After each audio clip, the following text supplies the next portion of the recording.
Excellencies, distinguished guests, please be upstanding for the arrival of the Right Honourable Prime Minister of New Zealand, Jacinda Ardern. And please continue to remain standing for the national anthems of New Zealand and Samoa to be followed by the inspection of the Guard of Honour by the Prime Minister of New Zealand. Thank you.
Excellencies, distinguished guests, and the Commissioner and the Guard of Honour will perform the official salute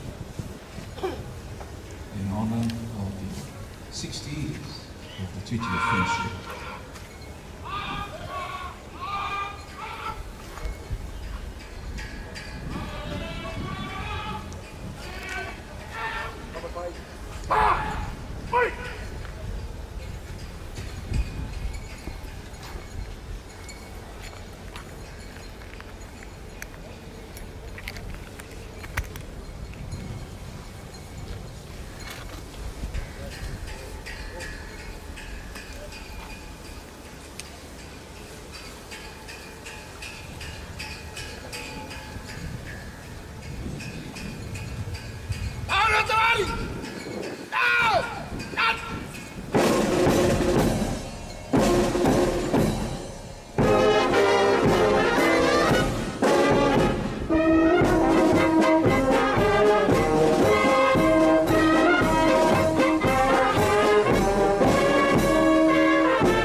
Zealand, Prime Minister of the Mayor, will be escorted to lift inside the elevators. And we're going to ask the rest of our delegation from New Zealand to proceed through the main corridor, the main entrance, up to the 5th floor.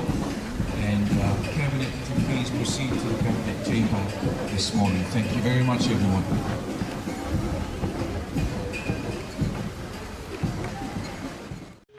Siongi, le wa mal kare le midia le okol maliu ya ariki. Mama, kiro ene como mika. O free go de mea. Oh yeah. Yo mama. Papa ngo pia ariki me uma. Senga lo kangwa o mire balu o. Pai upa como si. Au ngo am si. Fa fenga ilo nga mesa. Ore makakaro ngo am si o le keshi o le ariki. Talofa aliki sana mai. Kokore chiki kele. Vili Mailoa é o nome Stongi, Aliki Wholesale. Kids find any opportunity to smile, and when they smile, so do we. At Colgate, we want every child in Samoa smiling. To all mums out there, encourage good brushing habits early on. It only takes you 2 minutes to teach your child how to brush twice a day for strong, healthy teeth. Come on, mums, it's you first. Start a healthy habit with Colgate today. Brush